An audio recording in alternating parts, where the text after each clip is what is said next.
महाराणा प्रताप जयंती के उपलक्ष्य में विश्व हिंदू परिषद के कार्यालय से भव्य दिव्य आज शौर्य यात्रा जो निकाली जा रही है, उसमें मुझे भी आने का सौभाग्य प्राप्त हुआ है।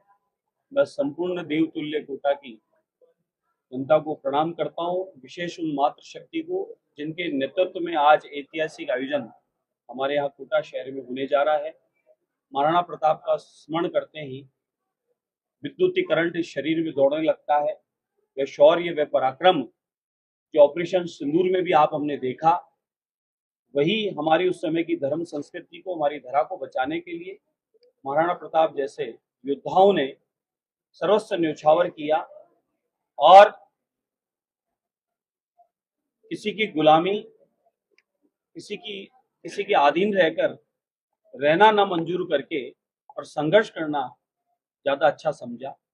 और संपूर्ण उस समय की क्या भील हो, क्या वनवासी हो, क्या उस समय की प्रजा हो, क्या दानदाता हो, सबने मिलकर और वह युद्ध लड़ा और उसी युद्ध के बदौलत आज आप हम लोग सब लोग पूरे भारतवर्ष में बड़े आनंद पूर्वक अपना जीवन जी रहे, अपनी संस्कृति, अपनी परंपराओं के साथ। ऐसे महाराणा प्रताप को मैं बारंबार प्रणाम करता हूँ, रानी हांडी को प्रणाम करता हूँ, कोटा की इस वीर भूमि को प्रणाम करता हूँ। आपको क्या लगता है जब इस तरीके का उनको स्थान मिलना चाहिए तो इतिहास में महाराणा प्रताप को वैसा नहीं? पिछले कांग्रेस शासन में कांग्रेस के शिक्षा मंत्रियों ने मदरसा से पढ़े हुए लोग क्या भारत के इतिहास को बताएंगे, क्या लिखाएंगे, क्या उसका प्रचार करेंगे? आज समय युग परिवर्तन है। इस भारत भूमि की रक्षा के लिए हमारी अनगिनत मातृशक्ति रही हो, हमारे राजा महाराजा रहे हो, देश को समर्पित जितने भी पुरोधा थे, उन सबके इतिहास को उन्हें जागरण करने की आवश्यकता है, नई पीढ़ी को बताने की आवश्यकता है, उन्हें अध्ययन कराकर उसके प्रचार प्रसार की आवश्यकता है, न कि यहाँ अकबर, बाबर, हुमायूं इस प्रकार के लुटेरों की कोई चर्चा और घटना बताने की आवश्यकता है। बताना है तो इतना बताना है कि वे लुटेरे थे, देश को लूटने आए थे, संस्कृति परंपराओं को लूटने आए थे, माताओं को, बहनों को यहाँ पर अत्याचार, पापाचार करने आए थे। इससे ज्यादा उस देश को लूटने के अलावा उन्होंने कभी कुछ किया नहीं।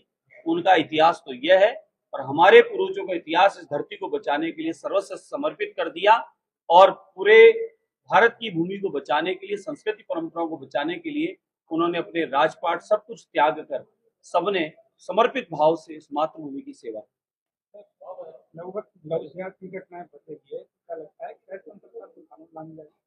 सरकार अपना काम कर रही है कि हमारी अपनी जिम्मेदारी बनती है हमारे अपने बच्चे बच्चियों का ध्यान रखना, और किस प्रकार के जिहादी लोग बच्चियों को फंसा लेते हैं, किस प्रकार से बच्चियों का शोषण करते हैं, उसके लिए आप हमारी सबकी जिम्मेदारी बनती है। कॉलेज स्कूलों के आसपास इस प्रकार के जिहादियों का वहीं पर समय पर ही इलाज हो जाना चाहिए ताकि वो आगे न बढ़े। आज इसीलिए आप देख रहे हो शौर्य पराक्रम के साथ हमारी माताओं के हाथ में माँ लक्ष्मी रानी बनकर हमारी माताएं जो तलवार लिए चल रही है, ये माँ दुर्गा स्वरूपा है। ये इन जिहादियों के लिए एक संदेश है। इस प्रकार के जिहादी जहां कहीं भी माताओं बहनों पर बुरी नजर डालेंगे तो ये आंखें निकालने की हिम्मत रखते हैं। जय भवानी।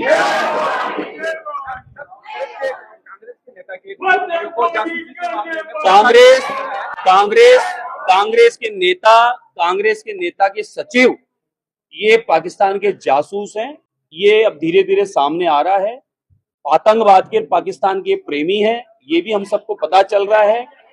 और वह इतिहास उठाकर देखें कि कांग्रेस आतंकवादी को बचाने के लिए वकील खड़े करती थी, राम मंदिर बन ना पावे उसके लिए वकील खड़े करती थी, और कांग्रेस के नेता आतंकवादी आराम से छूटकर और पाकिस्तान सुरक्षित लौट जाए इसके लिए वकील भी वही खड़े करती थी।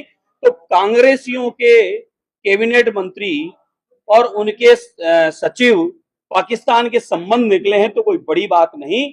संपूर्ण कांग्रेस की जांच होनी चाहिए, कहीं पाकिस्तान के साथ इनका कोई हाथ तो नहीं। अच्छा महाराज जी, आज की ये रैली, आज का ये जोश क्या कहता है? ये महाराणा प्रताप को बारंबार प्रणाम और नमन के लिए आज ये बड़ी संख्या में कोटा की पुनीत और पावन धरा पर हाड़ौती क्षेत्र के पराक्रमी शूरवीर, यहाँ के युवा, यहाँ की मातृशक्ति उपस्थित है और एक ही संदेश है।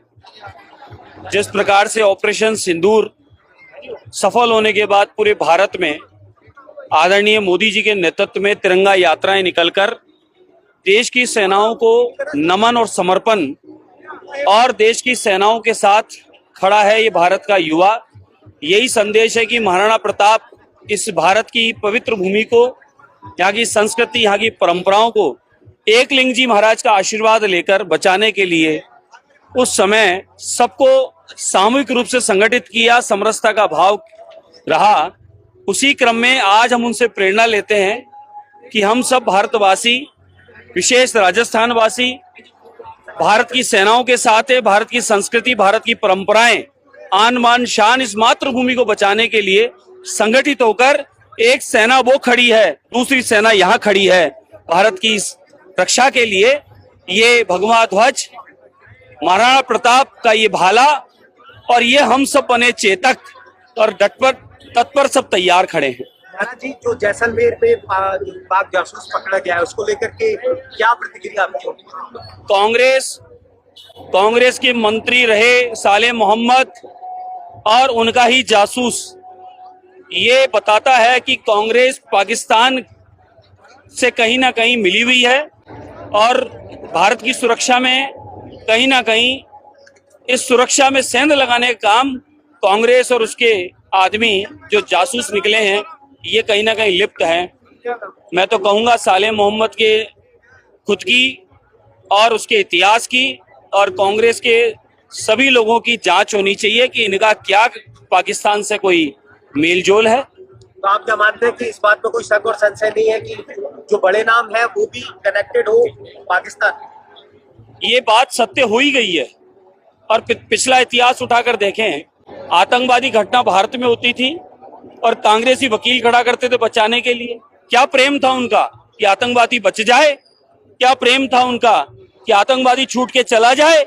इसलिए ये बात, ये संदेह आज सच हो गया कि कांग्रेस के कैबिनेट मंत्री का निजी आदमी, उसका पालावा, वह आज जासूस निकला है। तो ये बात सत्य हो गई है, इसलिए सबकी जांच होनी चाहिए। साले मोहम्मद के बारे में ये भी कहा गया है कि ये पाकिस्तान के युवाओं को भारत में लाके निकाह करवाता था, हिंदुस्तान की महिलाओं को पाकिस्तान में निकाह करवाता था और धर्म गुरु के नाम पर ये वहां पर धर्म परिवर्तन भी करवाता था।